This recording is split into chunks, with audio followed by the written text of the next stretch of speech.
Thank you, Marina, for the introduction, and welcome everybody here on the auditorium and also those who are joining us on the internet. As Marina said, we are going to start a new series on Light on the Path, which is regarded to be a classic in theosophical literature. This is the first one that was written of those three that Marina mentioned: The Voice of the Silence at the Feet of the Master and Light on the Path. And this book was written by Mabel Collins, who in a higher state of consciousness, she, according to what she says, she saw these instructions on the inner planes. I don't want to go into this too much because it's a whole topic in itself. But the idea is that there are means of acquiring knowledge beyond our intellectual mind. And many people can develop that ability, or which is in all of us.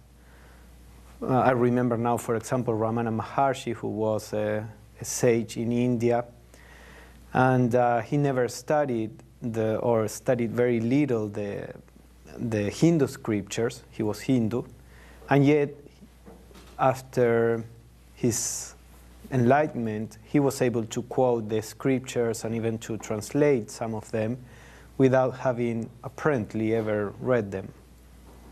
So there are some other means of acquiring knowledge, but that's not our topic tonight.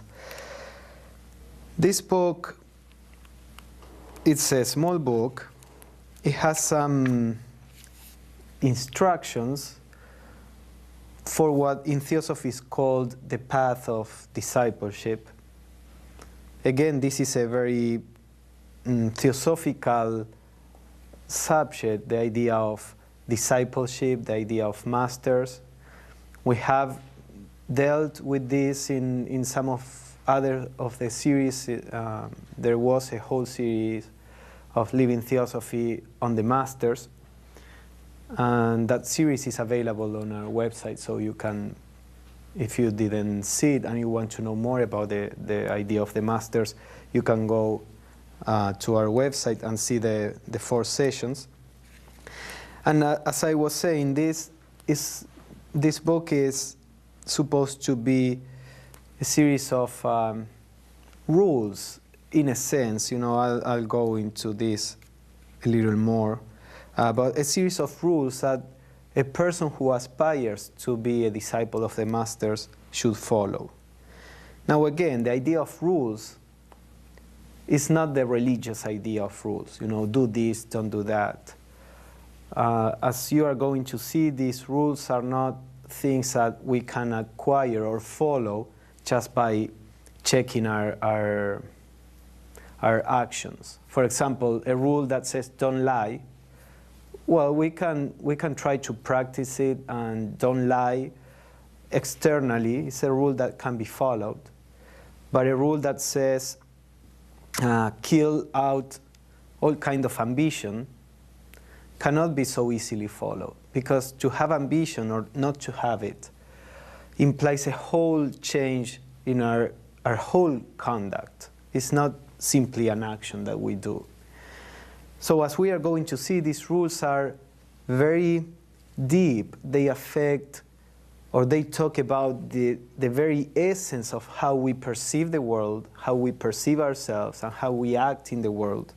So when we talk about rules, we are talking about actually subjects, topics, or ideas that we have to work on and transform ourselves, not merely following a rule. And in order to do that, we need to develop a spiritual perception. We need to develop understanding. So what I want to convey with this is that this is not just a list that we can check, and say, okay, I do this, I do that. It talks more about the transformation of our life. Now, this book talks about a way of being which is probably, for the most part, beyond what most of us may attain right now, although this is our real essence. This is describing how a person who really knows himself or herself, not the personality, but the real self, how a person naturally acts. So this is describing ourselves in our real essence. But because we cannot perceive what we really are, we act in different ways. So since this is a description of the perfection of ourselves, it may be or seem to be far away from the way we actually perceive life right now, or the way we can live. But the idea of these rules is to focus our attention on these aspects, like saying, this is what you really are, this is how what your consciousness really is. And then we just work on this, trying to get as close as possible to the rules. In the sense of, if we deepen our understanding, then we will begin to act from what we really are and not from our psychological reactions, for example, and we will get closer to this mode of being. But when you see these rules, they may seem very far away. The idea is, no matter where we are at the moment, that is a direction towards we have to move. And it doesn't matter how close or far from that point we are at. What matters is the next step that we have to take, and that we go in the right direction. So to me, these books are very useful because they shows us the direction. They shows us what we really are, and towards, what kind of attitude we have to grow. So the book has two parts. We will probably deal only with the first part, which is it's more related to the stage of a person that is trying to realize what we really are. The second part has to do more with a person that already has a certain realization of his or her true nature. So we probably will try to examine the first part. And it is organized in a series of rules and some commentaries on the rules. There are 21 rules. I say rules because that's the way they are called in the book. And they are organized in sets of four. Actually in sets of 3 rules, and there is a note or an added one after most of the series of 3. Before we start with the rules themselves, there is like a brief introduction, which to me is a summing up of the whole attitude that the book is talking about. But the first words are, these rules are written for all disciples. Attend you to them. So you can see right away that these rules are not written for people, just people of the world, without saying that people of the world are more or less worth than any other. But a person whose main aim is to be happy in the world, to be successful in the world, to live in the world as happily as possible, these rules are not useful. These rules are useful for a person who wants to discover what life is really about. What is our real nature? For somebody that, to some extent, has seen that the world is not enough. What the world has to offer us is not enough. It's not that we need to deny the world or we need to become monks, but we see the world as only one aspect of our existence, and we sense that there is something more. So these rules are for people who want to discover that, who want to discover this subtler aspect of life. And as I said, they talk about a kind of advanced stage of understanding, but the purpose for reading and studying these things is because we see the direction we have to move to, as I was saying. So after this sentence, there is a brief introduction that says, before the eyes can see, they must be incapable of tears. Before the ear can hear, it must have lost its sensitiveness. Before the voice can speak in the presence of the masters, it must have lost the power to wound. Before the soul can stand in the presence of the masters, its feet must be washed in the blood of the heart. So let us see this introduction. As you see, there is a mention to the masters. And from a theosophical point of view, the masters are basically a state of consciousness. You know, when you talk about the Buddha means the enlightened one. So a person who is a Buddha, the Buddha is not a personality in particular. The Buddha is a state of enlightenment. The idea of the masters is also something similar. Enlightened beings, they live at certain state of consciousness.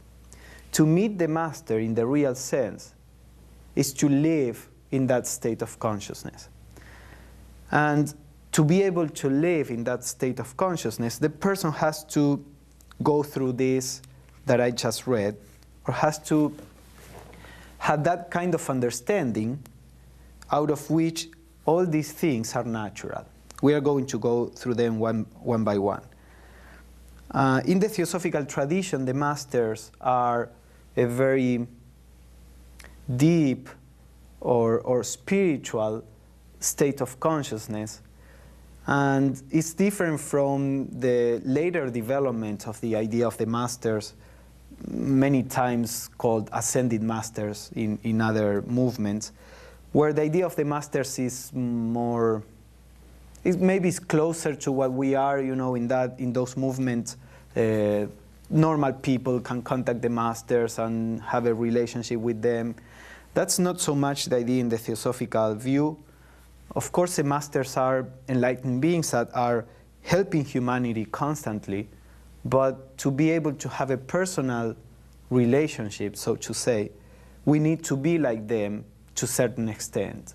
That means we need to be freed from the illusion of the world and the self to a certain extent that most people in humanity are not. So let us see. For example, it says, before the eyes can see, they must be incapable of tears. The idea behind this is that with tears here, the rule is talking about being able of feeling personally affected by life, by circumstances, by what happens. It's not that we have to be insensitive. What means is that we have to grow in our understanding more and more to see that we really are this state of consciousness which is perfect in itself, which doesn't need anything, at the same time is a state of love. Our real consciousness, which is beyond the body, is beyond death and beyond birth, beyond sickness, beyond gain, beyond loss. That's our real nature. When we feel personally affected, and we all do, that state of consciousness is identified with the personality, with what in Theosophy we call the personality, our body, our emotions, our mind.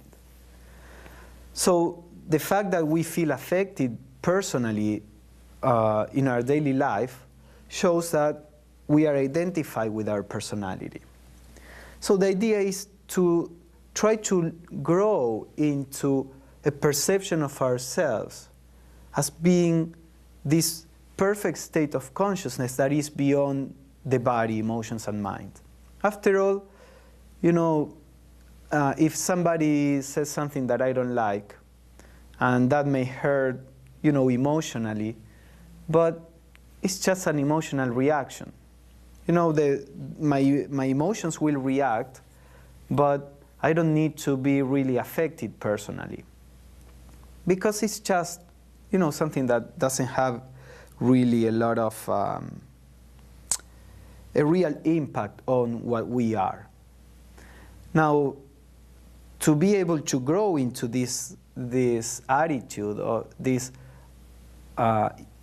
equanimity that cannot be affected by external situations, we need to perceive, to discover what we really are. As we discover that state that is beyond our personality, then naturally we are less and less affected by life. And the purpose of the spiritual life and the spiritual practice is to produce this kind of perception of what we really are. So the second sentence says, before the voice can speak, before the ear can hear, it must have lost its sensitiveness. Is that sensitiveness? This is similar. We need to acquire that state of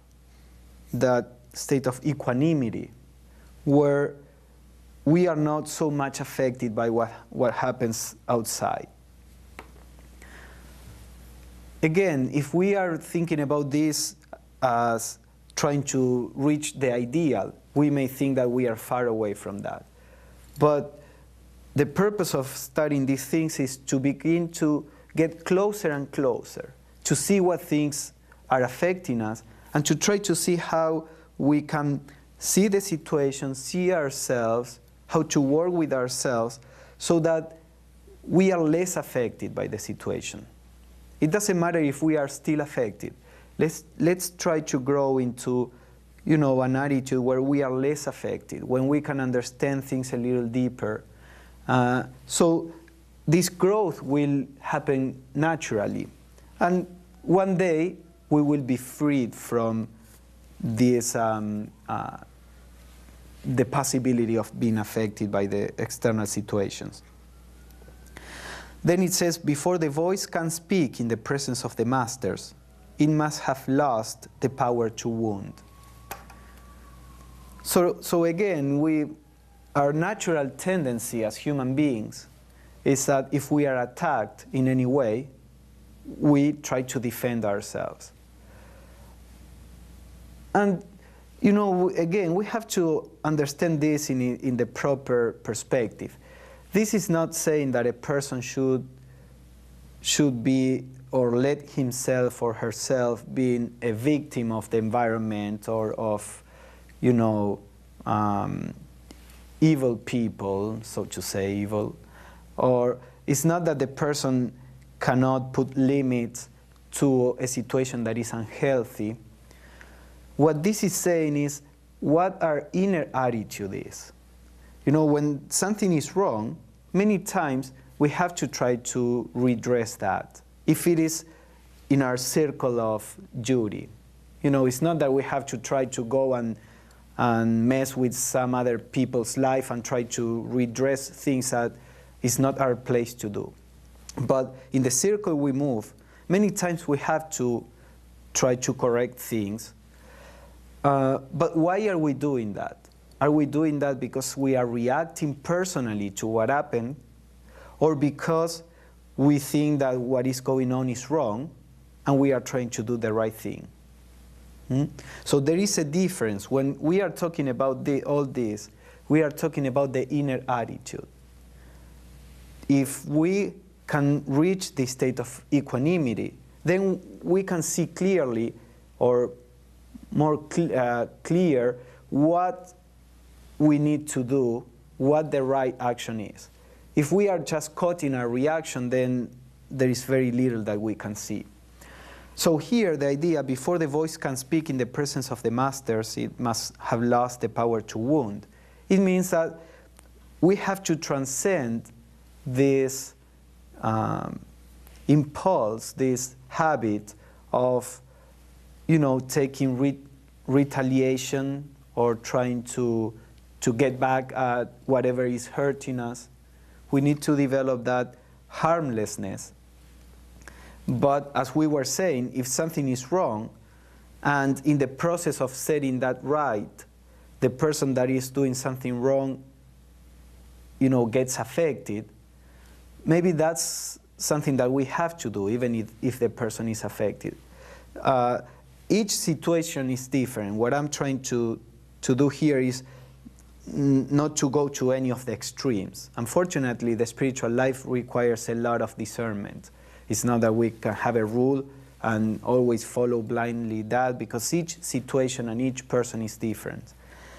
But the idea is basically that we have to lose that impulse, so to say, to harm others because we were hurt. And finally, before the soul can stand in the presence of the masters, its feet must be washed in the blood of the heart. The image of the soul and the feet could represent the lower nature. The feet are like the lower part of the body. So it may represent that we have to purify our lower nature. In Theosophy, there is the idea that we have a higher and a lower nature. And again, higher and lower are just symbolic words. Our higher nature is this perfect state of consciousness. The lower nature is our body, emotions, and mind. And the idea is that the body, emotions, and mind, they have a consciousness of their own. We can see it. Our body likes certain things and dislikes certain others. Many times we say, I like this. It's actually the body that likes that or doesn't. We have also emotional reactions that are beyond ourselves. It's not that we don't want to react in this way, and yet the emotions react. Because the emotions themselves have their own elemental consciousness. By elemental, I mean it's a kind of primitive consciousness, but it's a consciousness there. And the same with our minds.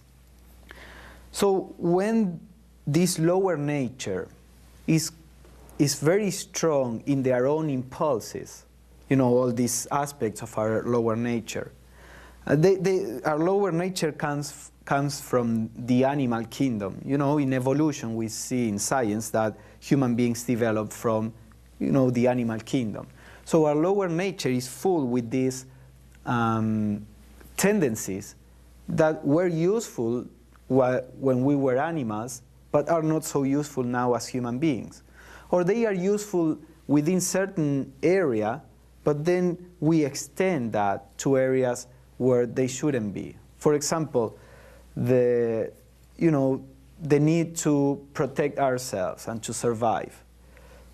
In the animal kingdom, that instinct is very important. And even in human beings, we need to have certain instinct to protect ourselves. But then our minds take it to areas where this becomes very dangerous. And we, attack people, countries, communities, because we are being ruled by this instinct of preservation and accumulation and all this. So the idea is that the lower nature has all these tendencies that are not necessarily in tune with the spiritual nature. So in the process of realizing our spiritual nature, we have to die to many of the personal tendencies.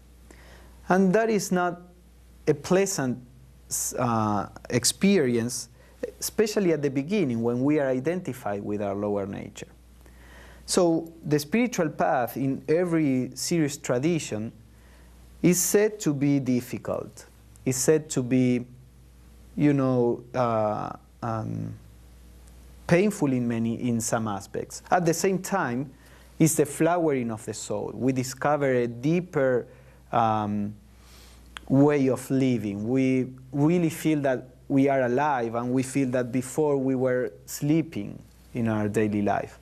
So it has these two aspects. But Jesus said the path, the right path is narrow, and very few can go through it. Or the Buddha said, he who can conquer the self is a greater conqueror than a person that conquers 1,000 people in 1,000 battles. So the idea that the spiritual path, it's difficult from a certain point of view, is always there. At the same time, when we realize that, and that is treated in the second part of the book, when we realize what we really are and that the lower nature is not ourselves, it becomes easy, because then we are constantly living from our higher nature, and the higher nature does all the work. But until we get to that point, many times the spiritual life brings some conflict. For example, we have different tendencies to be aggressive, or to be lazy, or this or that. And if we want to change those tendencies, our bodies, emotional, physical, mental, will not like it. We see it in our daily life. So until we realize that we are not the bodies, we will feel the struggle within us. And if we think that the spiritual life is all the pinky path, everything rosy, and then as soon as we face this struggle, we will drop it because we think, no, there is something wrong, I'm not doing the right thing. So it is important to keep in mind that any great achievement in the world requires certain effort and commitment. Even if you want to be a scientist, to play the piano, whatever you do, it requires certain commitment. Then the first 4 rules say, kill out ambition, kill out desire of life, kill out desire of comfort. And the 4th rule says, work as those work who are ambitious. Respect life as those who desire it. Be happy as those who live for happiness. So the 4th rule is like it's giving us some ideas to correct the impression that reading this rule could make on us. For example, we could read it in this way: kill out ambition, but work as those work who are ambitious. Kill out desire of life, but respect life as those who desire it. Kill out desire of comfort, but be happy as those who live for happiness. So, they may sound harsh rules, but if we analyze them, we will see that they are talking about these animalistic tendencies. For example, ambition. There is a note that says ambition is necessary for the person of the world. If people don't have ambition, they tend to be lazy. So the ambition makes them grow, makes them develop, but the ambition at the same time produces a strengthening of the lower self, of the ego, the lower ego. When you are ambitious, you may develop a sense of, I have to get this no matter what. So you become insensitive. When we are ambitious, we become focused on getting whatever we want, and we think that our happiness depends on that. So we are trying to get that no matter what. So the first rule says, kill out ambition. Now, what happens to a spiritual person or what does replace in a spiritual person this ambition? Why would we do something if we don't have ambition? I think the idea is that we should do things for the love of those things, not for ambition. We should do something because we love to do it, because we see the value in doing that, because we see the need for doing this. So you see how there is something when the person begins to be more mature on a spiritual level, that person begins to work for a completely different reason. Not because there is an ambition to gain something personally, but because there is a clear view that this is good to be done, that this is necessary, that this is something that we feel we have to do. So we can live perfectly well without having ambition. And that these other motivations are things that don't tend to develop the self, the lower ego. The same with the idea of kill out desire of life. The desire of life means the desire of having experiences, having sensations. It's not that we should develop a sense of, life is not worth it and try to kill ourselves. Of course, this is written for spiritual people. That's why I talked at the beginning. If we say this to a person that has not certain understanding, that person can interpret these rules in a completely wrong way.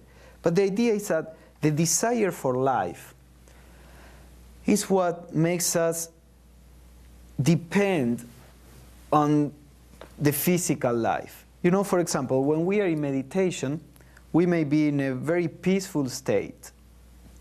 But then we come out of the meditation because we have the need for sensations. We cannot stay in that state of peace where there are not, there is no stimulation. If you see why we cannot meditate so easily, a big part of it is because we are constantly craving for sensations. We feel that we are when we feel.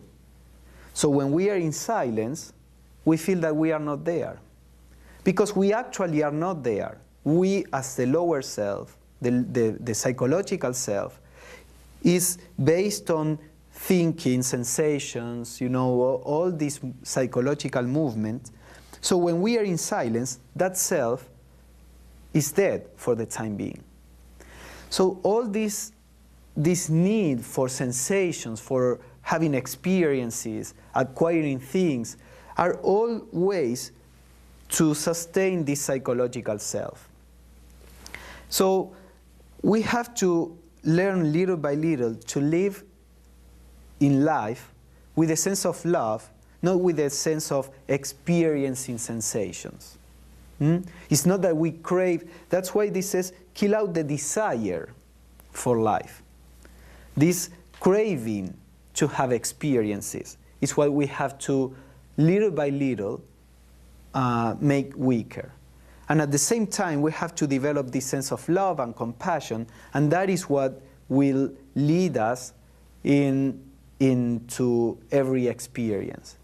So when we don't have this desire for sensations, we are much freer to go through life without so many problems. It's the same as with the following rule: kill out desire of comfort. The desire of comfort is, again, this desire for sensations, for having a pleasant sensation. So the problem is that when we are tied or bound to this need for comfort, many times we don't do the right thing because it's uncomfortable. We don't do the right thing because I don't want to bother. So we are a slave of our need for comfort. We are a slave of our sensations. So as we grow spiritually and we get free or freer from this, there is a space for us to do the right thing, no matter if that regardless whether that produces a pleasant sensation or an unpleasant sensation. Most people in the world, they do the wrong thing just because they are following what is easier or more pleasant for them, because they are following their reactions, their instincts. So to be a right person, to be a person that is a center of, of truth, of love in the world, we have to be beyond this slavery of our sensations, or to our sensations. So these first three rules, with the fourth one that is trying to make the ideas clearer, have to do, I think, with reaching that state that is beyond the cravings of the lower nature. That's more or less what I wanted to share with you tonight. In the next talk, we are going to explore the following rules, which talk about different aspects of this general state of maturity. So now, as always, we do usually, if you have any comment or any question, please share it. Even on the internet, you can post any question that you may have or comment.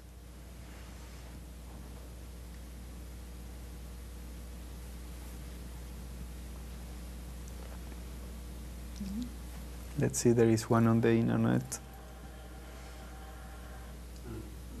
a comment, really. Okay, that's fine. Do you speak Spanish? Un saludo para todos, muy lindo el conferencista. Un abrazo. Okay, it's greetings to everybody. Very nice. Yeah. Good job, yeah. Yeah. So how do you feel? This book is interesting. For example, one thing that we did in one of the groups is to take each one of the rules and try to practice it during our week. More than practice it, try to become aware of that. So for example, kill out ambition.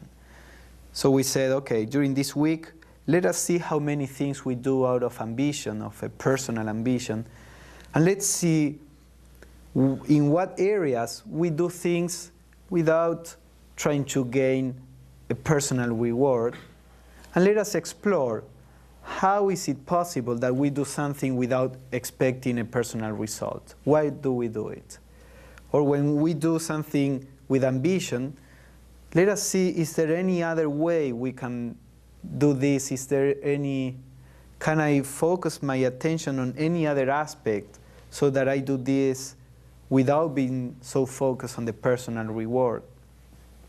So how do you feel about this? Do you think feasible to find this other source of, of inspiration for our action that is not personal ambition? Or maybe you think that it's not possible? What do you think? Mm-hmm. I think it's hit or miss. Say that again, so that. I think it's hit or miss doing it like that. Methodology, on how to achieve these things is something that interests me. And, the approach that I prefer is to work from the higher to affect the lower. Mm-hmm. Not to fool around with the lower and modify the lower until it calms down and then see the higher. Mm-hmm. So somehow getting in touch and seeing who we really are seems to be more of a causative factor in achieving those ideals than if we just continually identify with our image of ourselves, our personality. Mm-hmm. Yeah, that's true. Now, there seems to be these two ways For example, Krishnamurti usually rejected the idea of trying to focus on the higher, which I personally like the idea, of always trying to be aware of what we call higher consciousness. But Krishnamurti used to say that in order to do that, we have to thoroughly understand the lower. And as we understand how the lower functions, that very understanding dissolves the lower functioning, and then we can really perceive the higher. So you have these two ways, and you see different traditions working with these two ways. And I think it probably requires for us to see what really works with ourselves. In my life, at some points, I feel that certain approach works better than the other. For some people, maybe one approach always works, and for other people, another approach. I think all of them have some dangers that we have to be aware of. For example, the idea of beginning to watch how the lower, the personality works, may make stronger our identification with the personality, may make us more self-centered. In fact, it happens. You can see it either in yourself or in some other people, that sometimes when you begin to work on your personality, the person may get more self-centered. What Krishnamurti said, for example, about the other option, the option of perceiving what we really are, is that he says that unless we clear the lower, we project the lower into the higher. And I guess that also can happen, but neither of those two things, getting more self-centered or projecting into the higher the lower, need to happen necessarily. But we have to be careful with those things, because they may. So it is part of a practice there is a diagram of meditation that Blavatsky recommended, which is basically, an attempt to live always in the higher, to live like the real consciousness perceived, and that will get rid of the lower, So these approaches you can find both approaches in, I guess, most of the traditions. So some traditions emphasize more one than the other, but it's good to be aware of both. Now, for example, the way I work with this, with the kill out ambition, I wouldn't try to force myself to do something without ambition. To me, the value of this is the awareness that I can bring from that. So when I say, okay, I will try to practice this rule, the idea is I begin to see how this operates in me, and I try to see, is there something else there? What can operate in me if this is not the origin of my action? So it may give you the opportunity to open the door for something that is real to be the cause of the action, and not the ambition, for example. So to me, the practice of all these things is more an exercise in awareness. It brings to our awareness, certain things that go on usually in a subconscious level in ourselves. But I guess some people could profit from trying to practice something, I don't know, practice. Yeah. When you were talking about the animal nature especially, I tend to think of this in terms of like a carrot and a stick. The ambition is the carrot, and the wanting comfort is wanting to get away from the stick. And for me, working in those, or to work with this, is more to understand the nature of the carrot and the stick, and not want to be that beast of burden that's just always being driven through life most of the time. Just to have some, to be able to ignore a carrot, and or withstand the stick just long enough so that you can make up your own mind about something. Seems to be already putting yourself on a higher level. Yeah, well, that would be the approach, that we were saying, understanding the lower nature, so that as we understand it, we can let it go. That would be the other approach from the one that Ed said, trying to perceive the higher so that the higher will put order in the lower nature. And the two approaches are here also. We will see, for example, let me say this because I'm not sure that we are going to get to this part of the book, but here it says, in the second part, it says, stand aside in the coming battle, and though thou fightest, be not thou the warrior. Look for the warrior and let him fight in thee. So the idea of those sentences is to try to look for the real and let the real, put order in the lower nature, and not you as a lower nature try to do something on it.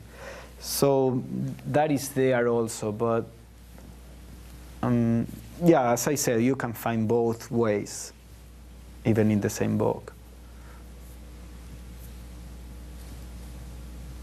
Any other questions or comments? What about the desire for life? How do you feel about that? I think that it's natural to have a desire for a real life. Mm-hmm. Yeah, in this case, desire for life, I guess, is the desire for the sensations that are brought by experience. I always remember this movie, The Matrix, that has some interesting philosophical things.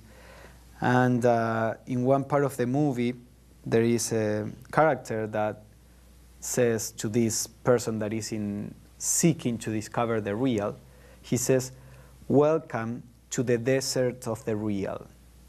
So, and he shows reality was like a desert. And sometimes reality may feel like that, especially when we are perceiving life from the lower nature, because reality is very austere. We are constantly looking for excitement, for stimulation, because all that is keeping alive our consciousness on the lower nature. So to be beyond that, to the lower nature, looks like something very austere, very bland. But as consciousness develops the ability to perceive the higher is much subtler. It's like a person that is used to, very low quality music may not appreciate higher kind of music.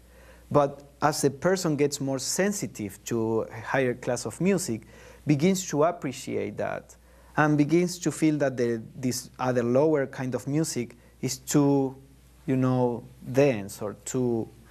so there is a question of sensitivity. So at the time we are sensitive to the lower nature, and the higher nature may be too subtle for us to enjoy it.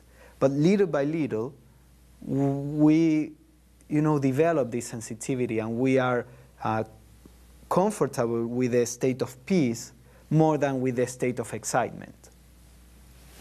Yes.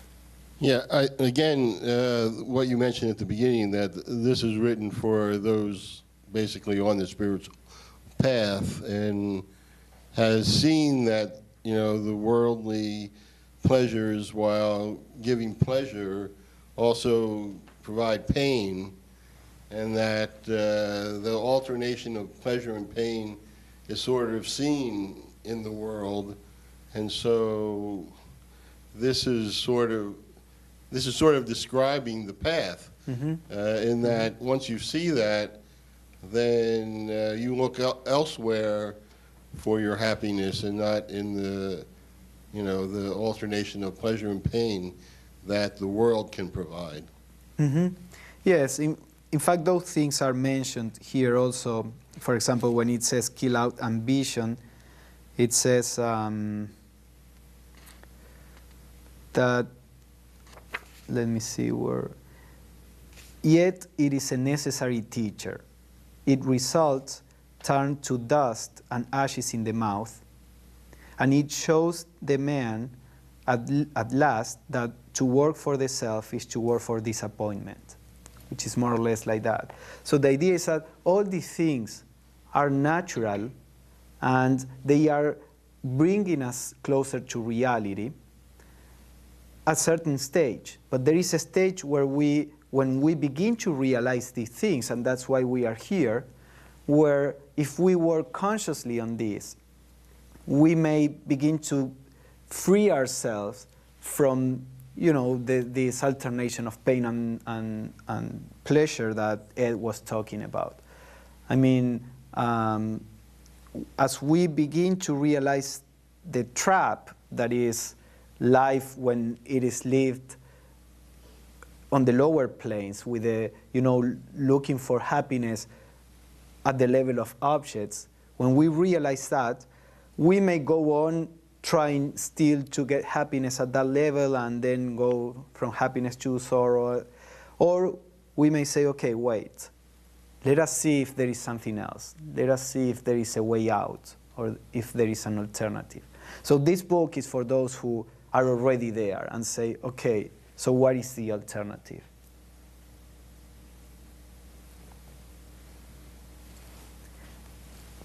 So, and what about the idea of the desire for comfort? Which, in some countries, the idea of comfort is much stronger than in others. To put two extremes, India and the States are, two extremes of this. Or the countries in Europe, for example, they also have. We can see how our culture naturally tends to grow into making everything more comfortable. Now, what does this produce in consciousness?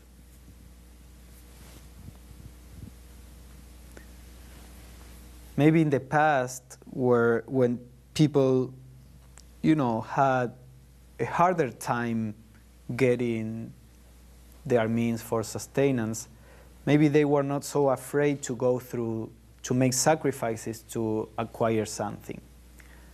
On the spiritual path, maybe, the persons were tougher or in the sense of were willing to go through certain discipline, so to say, because they were used to not to be so comfortable.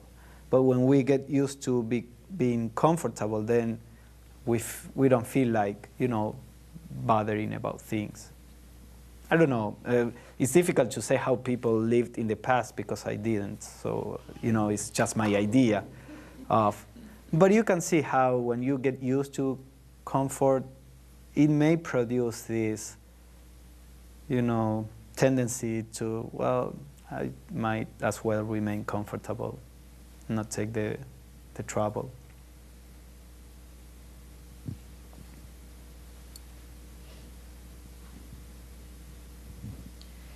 I think there's a flip side to that too, that at a certain point when we feel like our basic needs are met and we can feel comfortable enough, that then we have the luxury to actually go and kind of think about what our higher self is and observe, like you said, ambition and all these other things.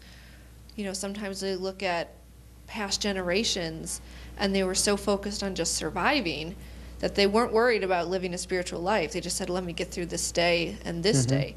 So it is kind of like everything else you've been saying. There's positives and negatives to it both, and how do we balance that? Yeah, that is also true. I think it was Mark Twain that said, progress was very nice, but it lasted too long. And yes, when the basic needs are not met, it's very difficult to think about anything else.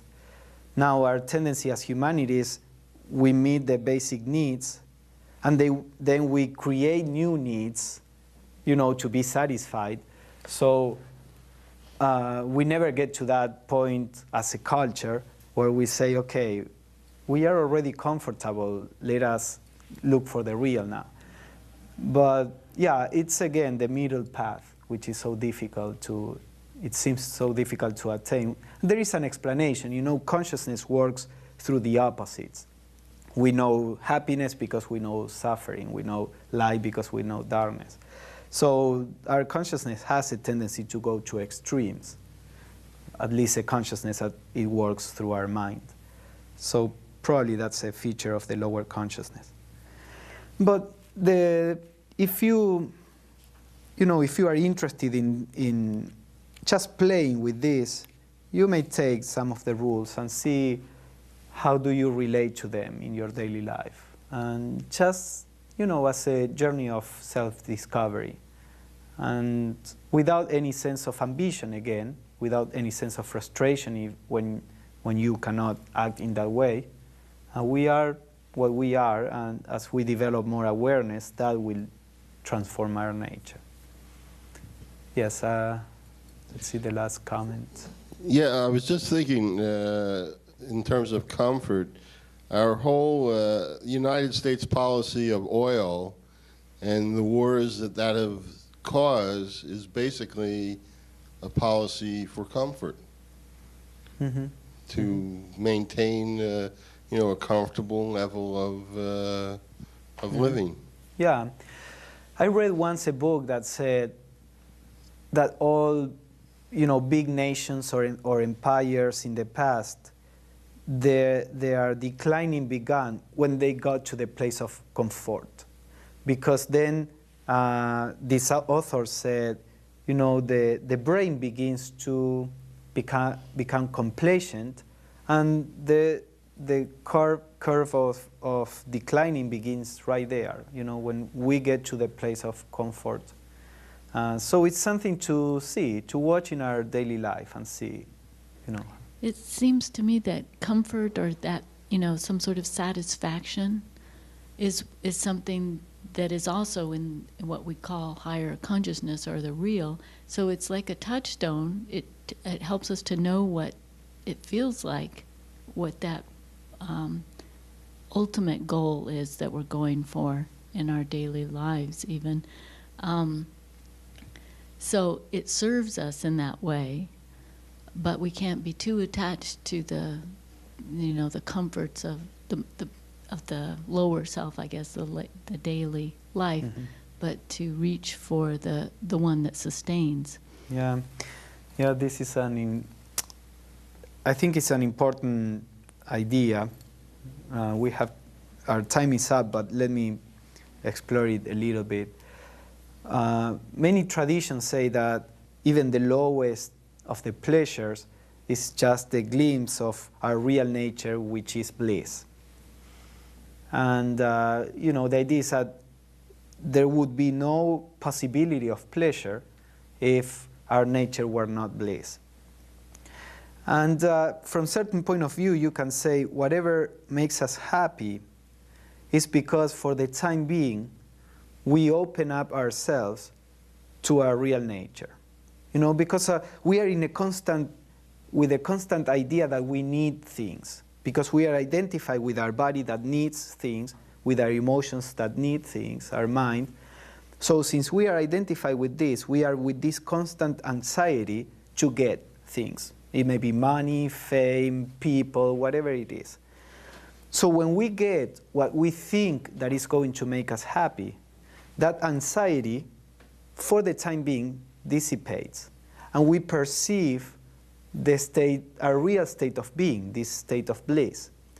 Now, since the object itself is not the source of happiness, the source of happiness was our drop in our anxiety, the anxiety will come back, will block again the sense of happiness, and we again will look for another object. So the problem with the lower, happiness is that it makes us, it is based on ignorance. We think that the object, the situation is making us happy, and then we are slaves of the situations outside. So what we have to try to do, as you were saying, is to discover what is the real source of happiness, which is a happiness that is beyond any object, any situation, and look for the real source of happiness instead of get confused with the objects. And in that way, we get liberation, freedom, instead of being slaves to the objects. So this is something that is important to see in ourselves during our daily life.